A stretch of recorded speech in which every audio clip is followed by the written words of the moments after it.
Hi everyone, welcome to my channel. Today we are going to talk about how to permanently delete your Snapchat account.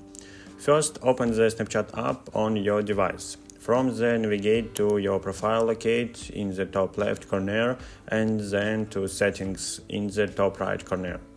Scroll down the page until you find the I need help option.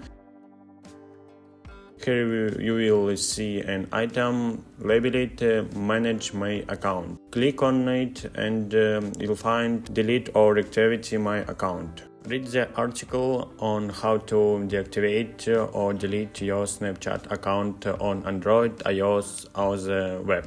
You will need to log into the Snapchat account portal and tap Delete My Account. Enter your password and tap Continue to confirm deactivation or deletion of your account. Follow the link provided and enter your username or email to continue. Click Delete My Account, again enter your password and confirm deactivation or deletion of the account.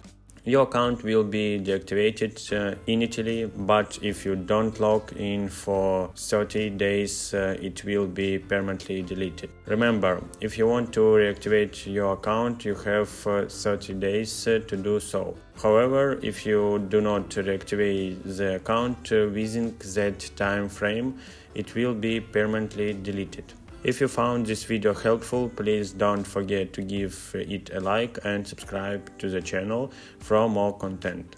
Thanks for watching and see you in the next video.